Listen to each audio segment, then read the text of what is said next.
What's up?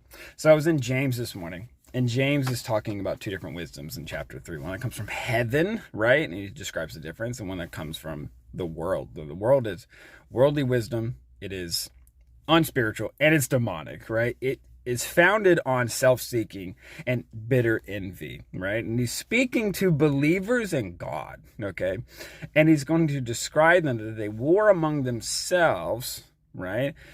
Because they war within them, right? He calls them to cleanse their hands and calls them sinners and calls them double-minded, okay?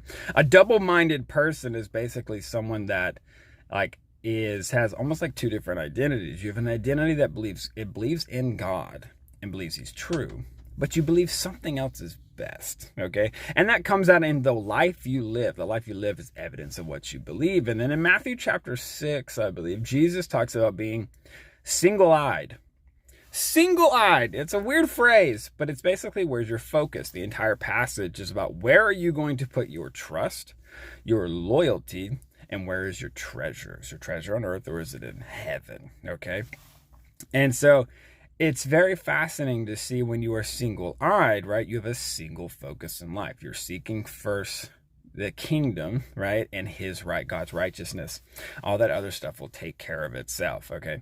And when you don't have that, you will see later in James where you have this warring within you because you believe in God, but you believe you're trusting in yourself to provide, right? And to get what you desire, right? You are your source of truth and you are your source of wisdom, okay?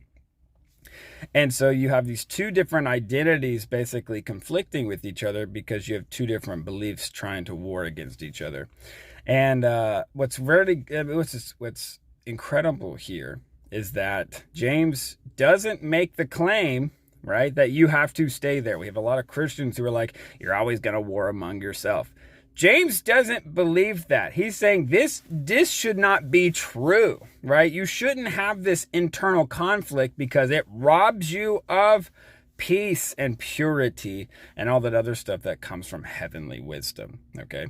So you can cleanse your hands, right? You sinners, right? You people that are divided and are missing the mark. You say you believe in God, but you're living like you don't, okay?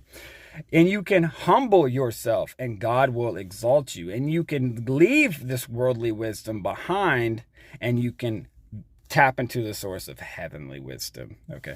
I just thought that was amazing and incredible, right? Because it sounds so harsh, but James is pointing them back to something that they were always made for.